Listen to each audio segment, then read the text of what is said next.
Despite its 43% and chill filtered core range, Benromach has still managed to rise up to the top of many modern-day Scotch whiskey enthusiasts' favorite distillery lists. This is in large part due to their Contrast series and their cask strength vintage releases. However, the heart and soul of any distillery is their core range, provided that they have one, and the 15-year-old has often been brought up amongst the same enthusiasts as probably the best example of Benromach in terms of their official bottlings. So why don't we stop, before we get into the super nerdy stuff at some point in the future, why don't we take a second and set a baseline and look at the 15-year-old Benromach Speyside Single Malt Scotch.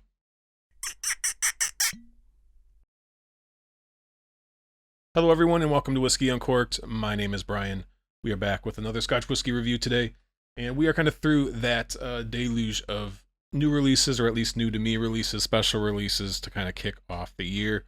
We are back in everyday core range territory, at least for the time being. And we're going to look at a distillery that I have completely fallen in love with, and I know many of you have as well.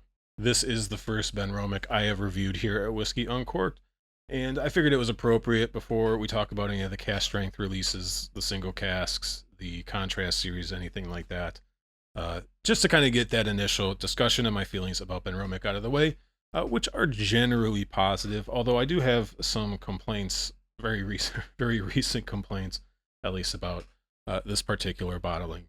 To my left, the Benromach 15-year-old. I won't dwell on it too much because it's been talked to death, but yes, the core range of Benromach is 43%. It is chill filtered and it is still natural color, thankfully, but it is owned by Gordon and MacPhail, the independent bottler, and they have essentially come out and said that Benromach, their core range wins them awards and that sort of thing, and therefore they're not going to change an award-winning whiskey. And they seem to have kind of drawn a line in the sand and said, we are absolutely not going to do that.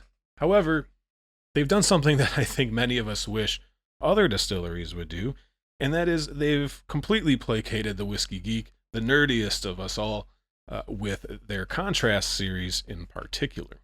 For example, they released their air-dried oak and kiln-dried oak releases kind of at the same time so that you could buy both bottles, which is also genius, and get you to kind of compare the differences, possibly quite subtle differences between the two styles of oak. Currently, it looks like on their website they have a high enzyme release, which according to the site again is it's high enzyme barley that is often used to make grain whiskey instead of the single malts we usually drink, although grain whiskey can be very good. Obviously, its primary use is to go into blends, but this is going to go through the single malt process through the pot still, I believe, and we're going to see how that tastes different, I suppose. It's really nerdy stuff, but they provide that to us at 46%. They provide us cask strength versions through their cask strength vintage series. There's been like cask strength versions, I think, of the Polish oak. They experiment with lots of different kinds of wood and other just super geeky experiments. But people still kind of have some complaints that, like, you do all this great stuff, why don't you just give us the core range at just the 3 more percentage points of ABV and just don't chill filter it. That's all you need to do, and you would be on par with Springbank, I have heard. Oftentimes it gets referred to as the Springbank of Speyside, Benromach that is, and I can see where they're coming from that. It kind of gets offered up as an alternative to Springbank at times. I think that's true if you're kind of talking about comparing it to like a long row, but there's not really a comparison for Springbank, the closest being Glengyle and the Kilkerran brand, but I digress. The Benromach 15-year-old still kind of comes up in discussions pretty frequently as something that isn't really that far off. And from the type of whiskey we tend to celebrate, the 46% non-chill filtered, it's still very flavorful. Doesn't seem over-filtered. I can agree with both of those statements. But man, how good would it be if they were just to give us a fully natural core range, or at least, some of them sometimes. We've had to kind of forgive them for that, I guess, over the years with they're embracing of our requests through their other lines. So the 15-year-old, again, is 43% still filtered. It is natural color. Let's see. It says it is exclusively first fill cask matured. I'm sure this is a combination of bourbon and sherry. It is peated. Benromach peats their barley, I believe, to like 12 to 14 ppm. So it is relatively low, but I will say it's fairly noticeably peaty. It's not necessarily Isla peat, but like I said, it's a little bit more long row like. We'll get into that obviously in the tasting notes. But yeah, I've had a bottle of this kind of back much more towards the beginning of my whiskey journey. It was in the old labeling. A lot of people were really upset when they moved into this new branding away from a branding that I didn't like. I always liked this from like right away, but I hadn't fallen in love or didn't have any nostalgia about the prior branding. I'm not going to get into that. It's long gone. I think we've all probably gotten used to the current version of Benromach branding, at least. I still like it. It stands out quite a bit. It's easy to see from a distance. You definitely see why they did it. Anyways, totally besides the point. But yeah, this is definitely a whiskey that taught me that Speyside whiskey, at least in my mind early on, was, floral, grassy, honey. There's some of that in here. There's some vanilla and some caramel, and especially on the front of the palate. But man, how characterful Benromach is really just kind of was that first like, oh, the regions don't really matter. At least what I thought the regions were at that time didn't really matter. So to kind of throw all that out the window.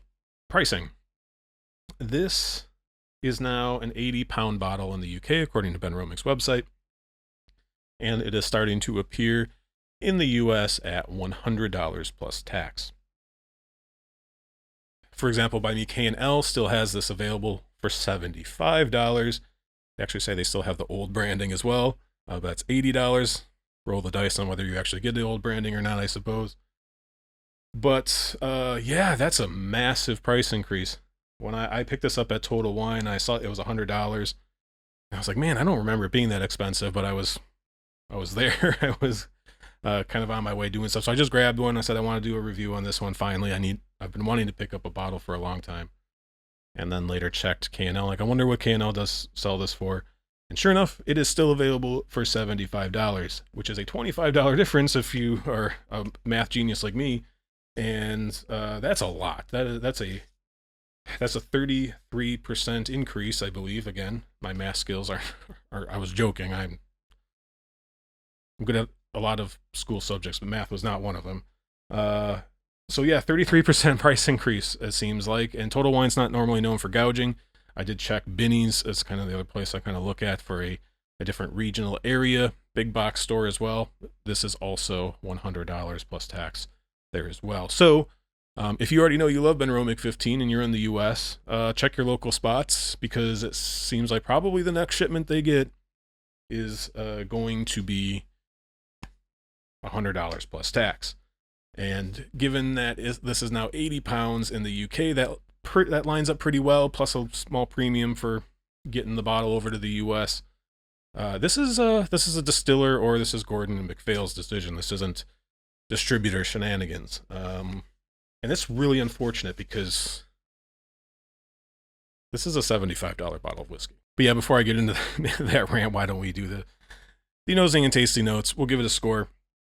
And yeah, I already kind of spilled the beans on value, I suppose. But yeah, it's just unfortunate because it seems like such a... They just won't let us have this one, will they? But anyways, let's nose it and taste it. It is good. Most of you probably already have had a bottle of this, but I figured it was a good starting point to talk about Benromach, and Benromach is definitely pretty high up on my list in terms of favorite distilleries, or at least distilleries with a very high ceiling for excellence. And yeah, let's see how the 15-year-old's tasting today.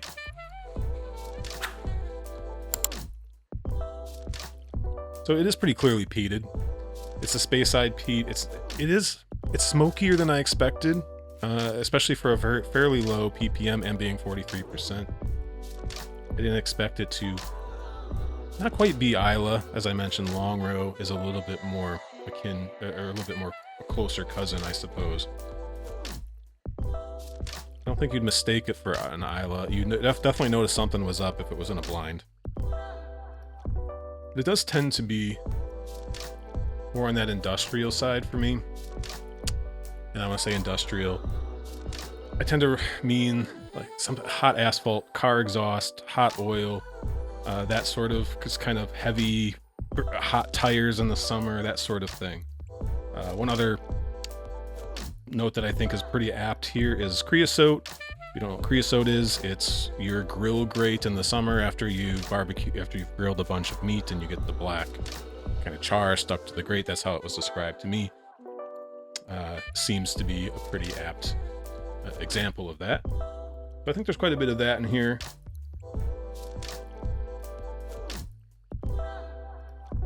There are some of your more traditional lighter flavors. There's some caramel and some vanilla, but it really kind of depends for me, like what I want to focus on. Like if I want to focus on like the darker, heavier notes, I get a lot more molasses and dark cherries and that sort of thing. But you focus on a little bit of the sweeter stuff, you can definitely pick out some of your more traditional kind of caramel and vanilla notes. You can tell it's a little spicy. It's got a pretty nice aroma of black pepper. The smoke is kind of it's more of a woody smoke. In fact, one kind of overarching description here that keeps coming up in my brain, both on the nose and the palate, since I've been sipping on this one, is more like barbecue. You know, you kind of get that wood pellet smoke, wood chip smoke, depending on the type of grill. You get a little bit more kind of tangy, spicy, more kind of peppery flavor.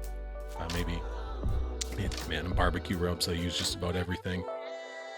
Some like dark brown sugar kind of falls in the middle there between like the caramel and the molasses.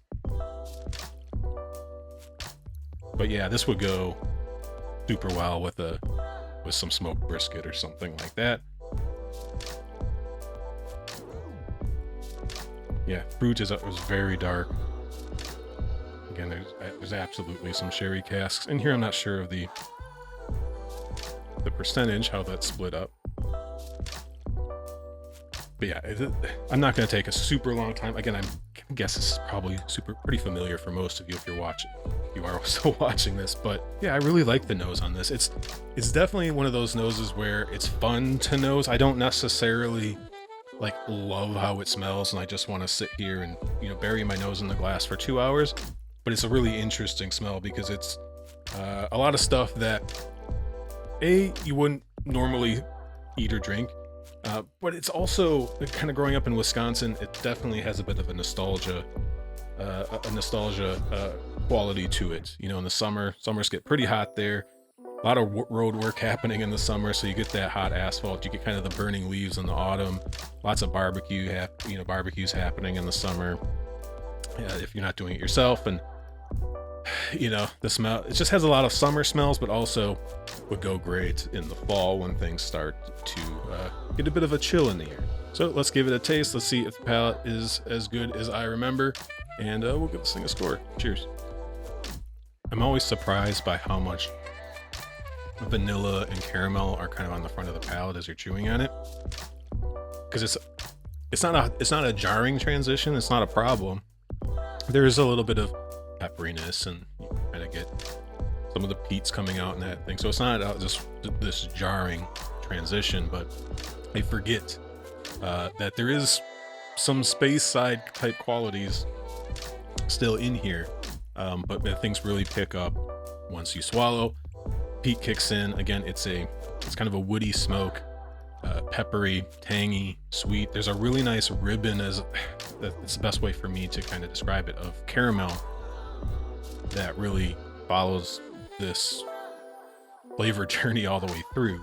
It's surrounded with that kind of smoky, dark. You get those dark flavors. You get the dark cherry. You get the molasses. You get the spiciness, right? There's even at times it's like been a bit of a chili pepper spice, like a spicy, slightly jalapeno-y or serrano pepper, that sort of thing. Kind of in the sensation, at least. It's not literally that spicy, obviously, but definitely still gives me kind of American barbecue vibes to it. Let's do sip number 2. Here we go. All those kind of burnt notes that I was talking about, like the creosote or the asphalt and that sort of thing, it translates, right? We're kind of talking kind of savory, charred steak sort of vibe. Not necessarily the steak part, but that kind of creosote, right? It's dry, carbony. I don't know if carbony is a word, but yeah, it just has a nice, noticeable char quality to it. This one's really kind of more upfront. There's been a bunch of whiskeys where I can, even Scotch, where I can pick up some barrel char. This one, it's definitely more in the front. It's kind of how the smoke, the peat is kind of presenting itself. And it is something that I think carries through to other editions of Benromach that I've had, although this one's kind of more smoky, the 15-year-old, compared to some of the cask strength versions, like the single barrels I have, although those are usually pretty high ABV, at least the ones that I've come across here in the US, around 60% or above. And adding some water to those kind of brings out something much more familiar to Benromach for me. They do tend to be pretty tight and spicy without a little bit of water to them, but that's for another video. In terms of criticisms of this, there are some, they're kind of technical criticisms. The flavors are really good. I hesitate to say it's a challenging whiskey. It is. This is definitely going to be a change of pace if you've stuck in the kind of the if you're coming from Glenlivet and this is your next bottle, it's going to be pretty jarring. But very interesting, very flavorful. It's fairly unique. It's I could definitely see where the Springbank of Speyside comes from. It's not something I would consider to be funky necessarily, not kind of a super earthy, cheesy sort of vibe. But if you consider those more industrial notes, or the rubber, the asphalt, the exhaust, the creosote, if you consider that funky, because funky is kind of it's a term that gets used pretty broadly at times, it feels like. But sure, like I said, a little bit more long row like. The criticisms though, that kind of big that flavor crescendo, the bloom of flavor after you swallow it, the volume's turned a little down on this. It's definitely not like some of the other 43% whiskeys that I've had where it's just you swallow it and it's just this flat, completely uncharacterful example. I don't think this has been like super heavily filtered. It has some texture to it. It sticks around on your palate at least a little bit.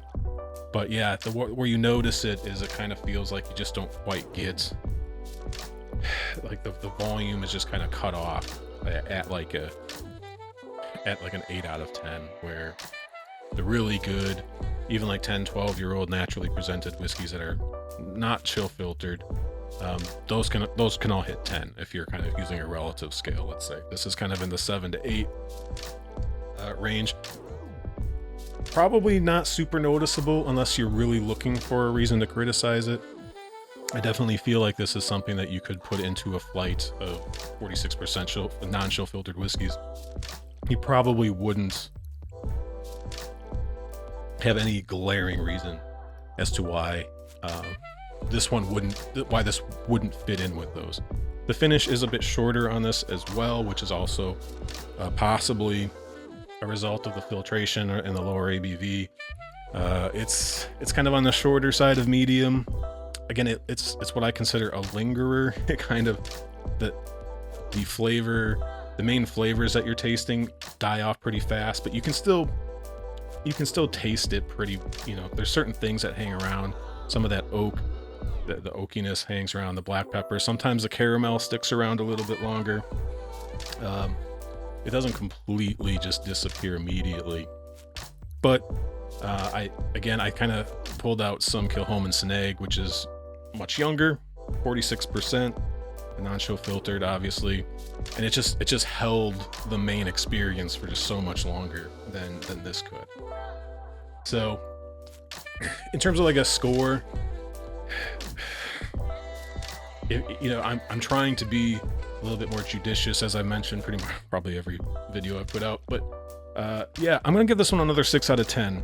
This is kind of like the Jura from last week, where it's really good. This has such really good flavors to it. This is definitely more complex than the Jura was. I mean, it's a completely different whiskey. Let's not lie. I'm not even gonna start comparing them necessarily, but this has a lot more going on. There's a lot more complexity. It's more interesting. But there are some things that are kind of holding it back. It could be bias. It could be just me knowing what it is. If this was in a blind, I don't know. Maybe it would just blow everything else away. I'm not sure. I don't think so. I do blinds often enough where I think, even if I couldn't call it out as being sub 46 or something, that I still would probably call out maybe some of the kind of shortcomings. Whether I put the 2 and 2 together or not is something we may never know. But I'll do a 6 out of 10, which is still above average. It's still a really good whiskey. Still something I'm happy to drink. Although, yeah, the cask strength vintage releases are the ones I've gotten to taste are phenomenal. I have one on the shelf that I got like later last year. I haven't opened that one yet. I think it's one Ralphie reviewed, and he gave it a ridiculously good score. I'll probably crack that open pretty soon. I've got a single barrel that I've been trying to finish. That's a first fill Oloroso from Binny's. Again, it's like 60.6% or something. That one needs a lot of water. If you drink that one neat, I've found it to be pretty disappointing.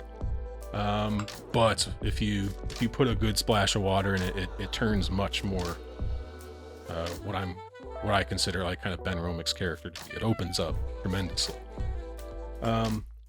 Anyways, in terms of value, as I mentioned at the beginning, at 80 pounds or $100, this is becoming really difficult to recommend.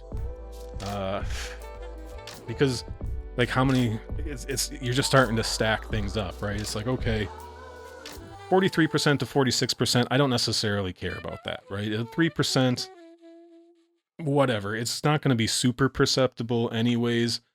There's 46, I've had 48% whiskeys that I would have totally mistaken for something that's 43. Like ABV is part of the flavor story. It's often something that doesn't make any sense, right? There's 68, we talked about the other Benromach, there's 60% ABV scotches out there that don't need a drop of water. I mean, it doesn't mean that they don't improve or change, but I don't sit there and say, oh man, I'm going to put some water in this. Otherwise, this is going to be a disappointing glass of whiskey. But so when you start adding at $75, as I mentioned earlier, this is something that it's just a little bit above, even if they had to raise the price to 80, 85. Okay, I get it. It's 2025. It's got a 15-year age statement. You're not trying to you're not a budget brand, right? You're trying to position yourself in a competitive market, the whole thing. I get that. But yeah, you're now charging $100 for something that was 75, and I'm already kind of having to set aside. I don't want to say it's a moral thing. For some people, it's moral, like the 46% chill filtered thing. Look, if it's good whiskey, it's good whiskey. I don't necessarily care. Obviously, I use that as a benchmark to identify things that are probably aimed at me and are going to compete with the other things I'm drinking. But I'm more than happy if somebody says, dude, this 43% one whiskey is fantastic and I trust their palate and all that stuff, I'm going to run out there and grab it anyways. I don't care to the point of saying, well, I'm morally against it or anything. But when you start charging a bit of a premium for it on top of it, and it's a pretty significant price increase, at least, again, you can still get this for $75. And if you check your spots, if you're in the US in particular, if you're a Benromach 15 fan, check around. If you might want to stock up, because there's a good chance that the next shipment, whatever your location is, whatever your store is that they get, there could be a pretty significant price increase. Obviously, everything in the US is regional, but here in Southern California and in Chicago, it looks like this is now a $100 bottle. Look, Springbank 10 is $100 in the US. I mean, I'm going to take a Springbank 10 over this. Age statement be damned every day of the week. even though this is really good. I'd love to have the variety. But $100 is a lot, regardless of the 15-year-old age statement, when you're already maybe making some compromises to begin with due to its presentation. I'm never sad to have Benromach in my glass. And I'm not here either. It's just, I wonder if this price increase is coming at a pretty tough time, I think. Anyway, thank you again for watching. I'm going to stop before I keep going about Benromach here. Try not to yap too much, but thank you for watching. I really do appreciate it. Let me know what you think of Benromach as a whole. Am I wrong? Has the price always been $100 here? I don't know. I've never paid that much for it. It's been a while since I bought a bottle though, so I'm not exactly sure when that change occurred, but $100 is too much for this. But yeah, I really appreciate everyone that sticks it around to the end of the video like this. If you made it this far, I hope you can hit the like button. If you're new to the channel and you like more content like this, please hit the sub button. And we'll see you next week with another Scotch Whiskey review. Cheers.